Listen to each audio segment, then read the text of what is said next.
तर आपण पाहतोय आझाद मैदानात उद्धव ठाकरे पोहोचलेले आहेत आणि या ठिकाणी आंदोलनाच्या आधी ज्याची होळी करण्याच्या आधी त्यांची चर्चा होते। या ठिकाणी संजय राऊत देखील उपस्थित असल्याचं आपण पाहतोय।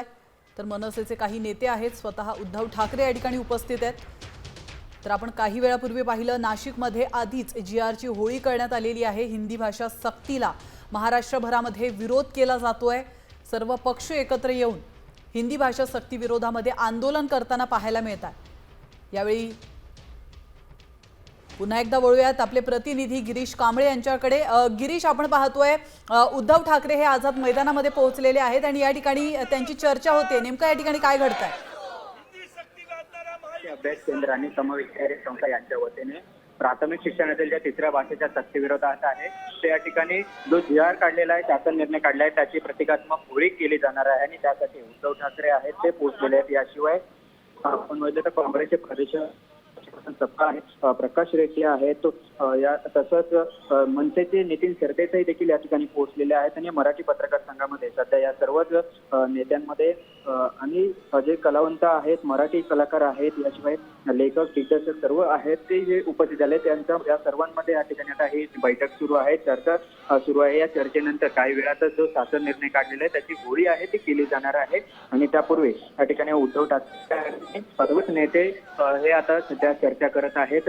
या ठिकाणी मराठी पत्रकार संघामध्ये या ठिकाणी हे मराठी अभ्यास केंद्राच्या वतीने आयोजन करण्यात आलेलं आहे आणि त्यासाठी आता हे उद्धव ठाकरे काही वेळापूर्वी पोहोचल्याचं आहे। ठाकरे गटाचे सर्वच नेते, वरिष्ठ नेते आहेत ते या ठिकाणी पोहोचलेले आहेत आणि मराठी कलाकार देखील आहेत। याशिवाय मनसेचे नेते आहेत, काँग्रेसचे नेते आहेत, ज्या सर्वांनाच आव्हान आहे ते मराठी अभ्यास केंद्र आणि समविचारी संस्था यांच्या वतीने करण्यात आलेलं होतं आणि त्या दृष्टीने त्यांच्या आव्हानाला सहकार्य करत पाठिंबा देत या ठिकाणी हे सर्वच राजकीय पक्षातील नेते आहेत ते या ठिकाणी पोहोचलेले आहेत आणि आता काही वेळात शासन निर्णय जो काढण्यात आलेला आहे त्याची होळी आहे ती केली जाणार आहे आणि येत्या 5 जुलैला मनसेने हिंदी सक्तीच्या विरोधात जो मोर्चाचा आयोजन केलेला आहे त्याला उद्धव ठाकरे यांनी देखील समर्थन दिलं, त्यामुळे 5 जुलै देखील एक मोठा मोर्चा होणार आहे आणि त्या पाठवण्यासाठी या ठिकाणी आता सर्व एक जो जीआर हिंदी सक्तीचा आहे ते आक्रमक घेतलेल्या सर्वच मराठी याशिवाय कलाकार आहेत, मराठी कलाकार आहेत, त्यांनी देखील भूमिका घेतली आणि ते सर्वच नेते कलाकार आहेत ते या ठिकाणी आहेत आणि आता काही त्याच्यासोबत चर्चा करत आहेत। 5 तारीखचा मोर्चा असेल आणि याशिवाय आजचं जे जीआर सक्ती आहे त्याच्या विरोधातील जी हिंदी सक्तीचा जो जीआर आहे त्याच्या विरोधातील जो आज जीआर आहे तो त्याची माहिती केली जाणार, त्या सगळ्या संदर्भातील आता ही चर्चा आहे। जीआर मागे घ्यावा अशा पद्धतीचे घोषित केले होतं, त्यामुळे जर घेतलं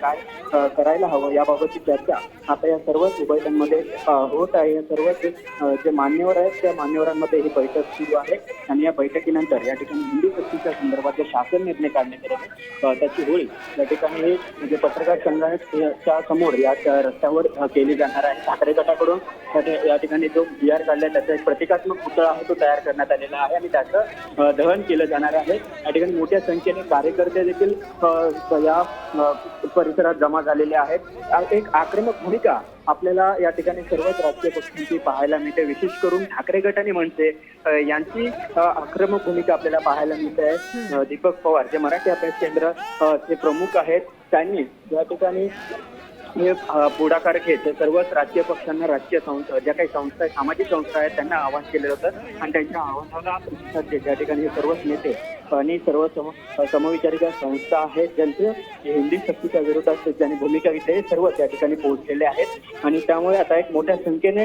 हे सर्व कार्यकर्ते आहेत, समविचारी संस्थेचे जे पदाधिकारी मुंबई नाते आहेत हे सर्वच त्या ठिकाणी मराठी पत्रकार संघाच्या बाहेर पोहोचलेले आहेत। आता या मोर्चानंतर आजचा जो हे आक्रमकपणा पाहिला तर यानंतर सरकार काय भूमिका घेते हे देखील पाहावं लागेल, कारण 5 तारीखला मनसे आणि ठाकरे गटाने मोर्चाचं आयोजन केलेलं आहे, तो एक मोठा मोर्चा निघेल अशा पद्धतीचं दोन्ही पक्षांकडून सांगण्यात येत आहे। त्यामुळे एक भव्य दिव्य असा हा मोर्चा निघेल। हा मोर्चा कदाचित सत्ताधाऱ्यांना झेपू शकणार नाही किंवा त्यांना हा न परवडणारा आहे राजकीय दृष्ट्या देखील, त्यामुळे त्या आधीच कदाचित हा जीआर मागे मागे घेतला जाऊ शकतो, त्या अनुषंगाने काही निर्णय घेतात तेही पाहावं लागेल. आता उद्धव ठाकरे आहेत, सर्वच नेते आहेत ते खाली आलेले आहेत आणि आता या ठिकाणी जे GRची होळी केली जाणार आहे. आपण बघतोय की उद्धव ठाकरे, नितीन सरदेसाई आहेत, आदित्य ठाकरे आहेत, इतर वंचितचे काही पदाधिकारी आपल्याला या मध्ये पाहायला मिळत आहेत.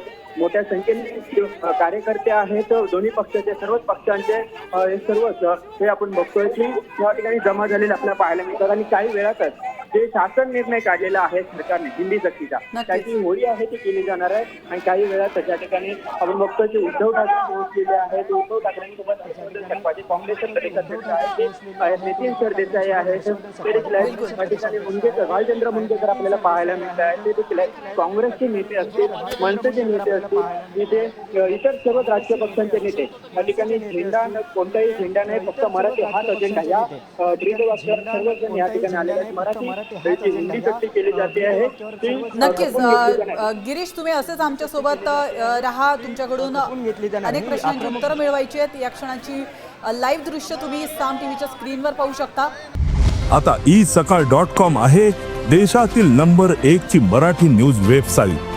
प्रत्येक अपडेटसाठी isakal.com ला नक्की भेट द्या.